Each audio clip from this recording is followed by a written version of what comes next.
Assalamualaikum. Waalaikumsalam. Ya, Pak. Hei Pak Z. Iya Pak.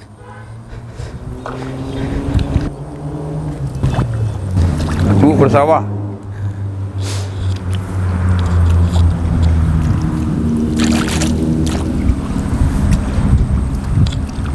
Kumuh-kumuh Pak. Yalah.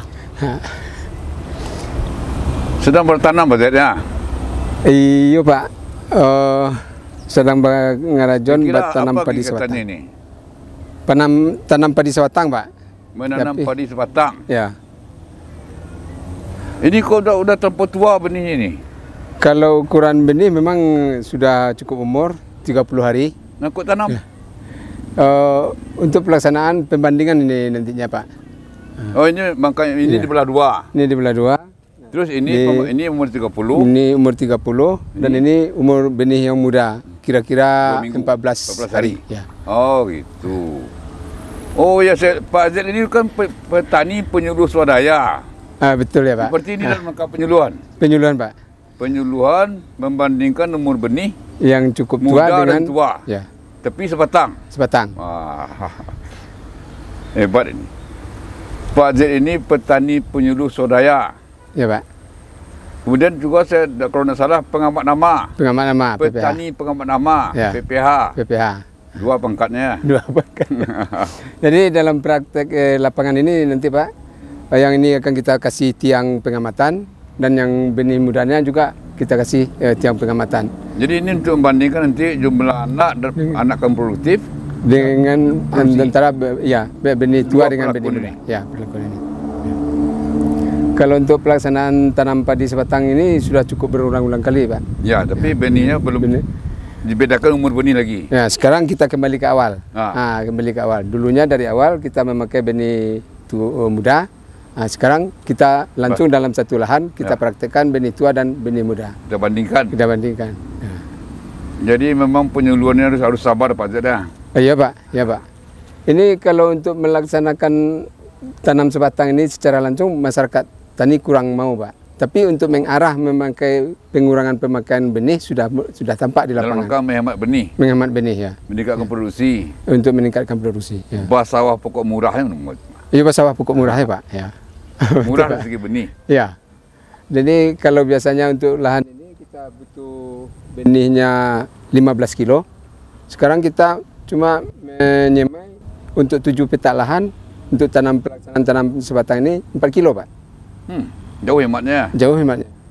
Nah, dari sisa ada yang 30. Yang 14 hari sudah ada ini ya? Sudah ada Pak. Sudah ada Pak. Tanam ini dulu baru ini? Ya. Oke Pak Zed. Ya, Pak. Ini kan salah satu aktivitas Pak Zed sebagai penyuluh swadaya. Swadaya. Apa saja kegiatan Pak Zed ini di wilayah Ampang Gadang ini? Nagari ini ya? Di Nagari Pak. Nagari Ampang Gadang. Ya. Ini Nagari Ampang Gadang. Jorongnya Surakamba Pak. Kalau kegiatan apa saja kegiatan Pak Zed ini sebagai petani penyuluh ini? Kemarin saya lihat di Facebooknya ada membuat pembibitan. Nah, Ya. apa saja ini? Diinformasikan lah. Kalau di lapangan Pak, di pertanian, kegiatan kita di samping bertanam tanaman pangan, kita juga horti Pak. Ya. Kalau pertanian lah. Pertanian ya. Kalau untuk kegiatan nagari, masalah pertaniannya kemarin itu pembibitan bermacam sayuran yang hasilnya dipulangkan untuk masyarakat untuk ditanam di pekarangan. Oh. Yang lain. Kalau seperti ini ya. terhadap padi ya, dan horti. Hortikulturasi sayuran. Kalau di bidang horti Pak sudah dilaksanakan dengan tumpang sari Pak. Aha. Nah, tumpang sari. Tumpang sari. Ya. Itu ada kira-kira 5 macam tanaman dalam satu petak lahan Pak. Sehingga kita bisa panen tiap minggu. Tiap minggu, sehingga penghasilan petani itu meningkat dari yang sudah-sudah Pak. Kalau yang sudah-sudahnya tanam cabai ya cabai. Nah, sekarang enggak. Ada cabai, ada bawang, cabai, ada bawang perai, ada bawang perai, ada seledri, ada tomat. Itu. Gado-gado Pak. Jadi kalau yang untuk panen awalnya, kalau tumpang sari itu sayuran Pak. Kalau anunya capcoy apa sayur manis untuk ke anu Pak Coy. Pak Coy. Bukan Cap Coy.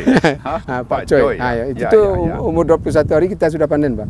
Itulah yang membantu petani hortikultura di lahan untuk panen pertama. Kan efisiensi juga namanya. Efisiensi. Ya. Memanfaatkan lahan yang sejengkal itu, Pak. Ya.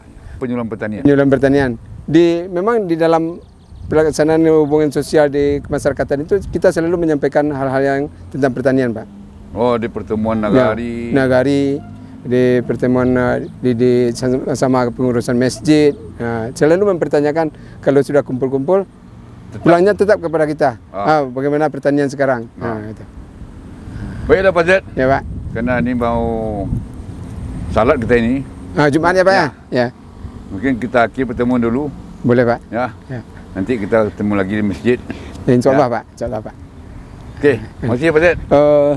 Basuh balik, Pak. Terima kasih kunjungannya, Pak. Ya. Terima kasih Pak Zed. Sama-sama, Pak. Assalamualaikum. Waalaikumsalam warahmatullahi wabarakatuh.